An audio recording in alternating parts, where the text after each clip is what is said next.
This question is from the Heinemann text, page 467, chapter 37, and it's question 10. The question asks us to work out the binding energy per nucleon for uranium-235 and uranium-238 and work out which is the most stable. So I'm going to start with uranium-235. So first of all, we're going to work out how many protons, neutrons and electrons it has. It will have 92 protons because that's what its atomic number is, which means it will also have 92 electrons. To work out the number of neutrons, it will be 235, take away the 92, and that will be equal to 143 neutrons. So now we're going to work out the mass of each of those.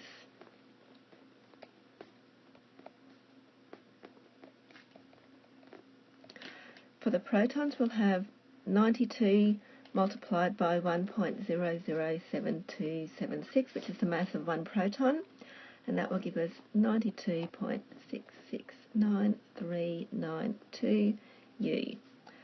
For the electrons, we'll have 92 multiplied by the mass for an electron,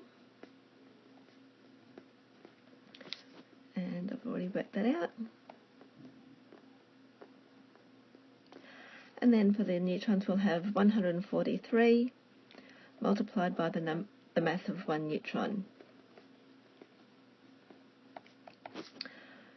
Calculate that.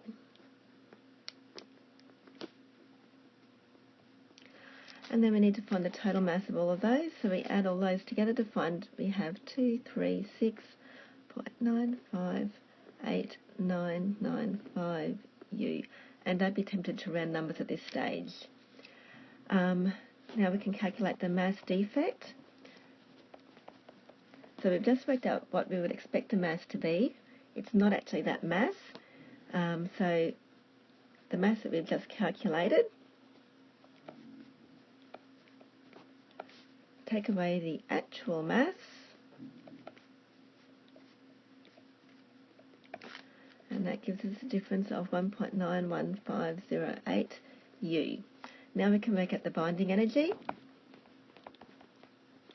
We could use E equals mc squared, but I would have to convert my units into kilograms to do that. So I'm just going to use our conversion of 931.5.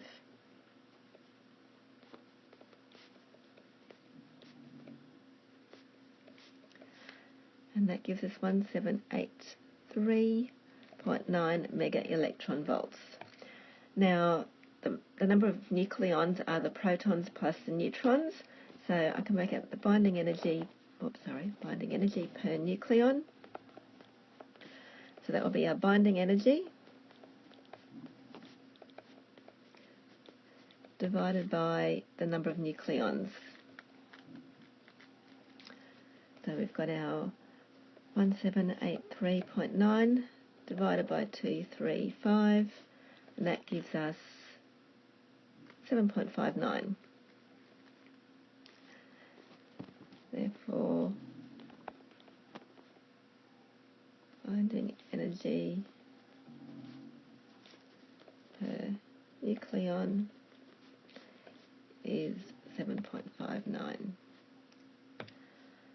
Now for the uranium-238,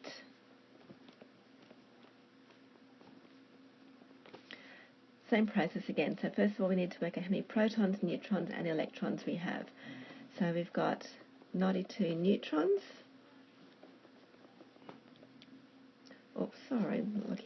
Protons, 92 electrons, and the number of neutrons is the 238, take away 92, which gives us 146. Now we can work out the mass for each of those.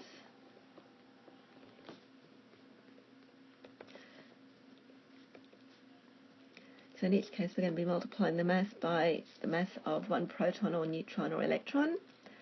So for the protons we've got 1.007276, and that gives us 92.669392 U. Now for the electrons,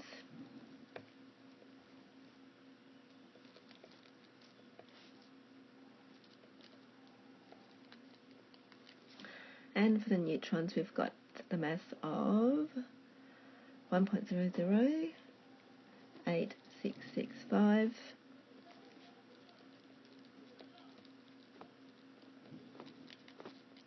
and as before we need to total all of those up to find out what the total mass is. So we've got 239.98499 U. Now that we've got the mass that we would expect to have, we can calculate our mass defect. So that's the mass that we would have expected to have. So the 239.98499 we've just calculated. Take away what the actual mass of uranium-238 is, which is 238.050770, and that will always be given to you.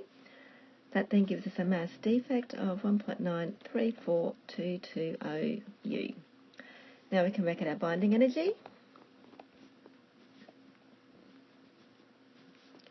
So that's going to be our mass defect multiplied by 931.5, which is the energy equivalent.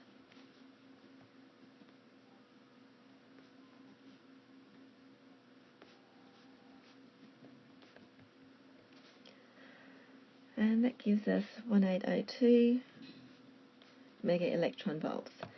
Now we need to work out how many mega electron volts per nucleon. So the binding energy per nucleon is going to be equal to the binding energy divided by number of nucleons.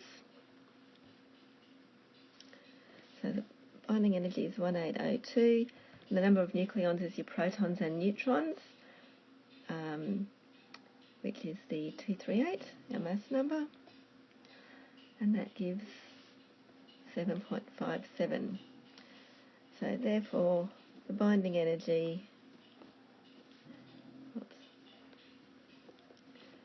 per nucleon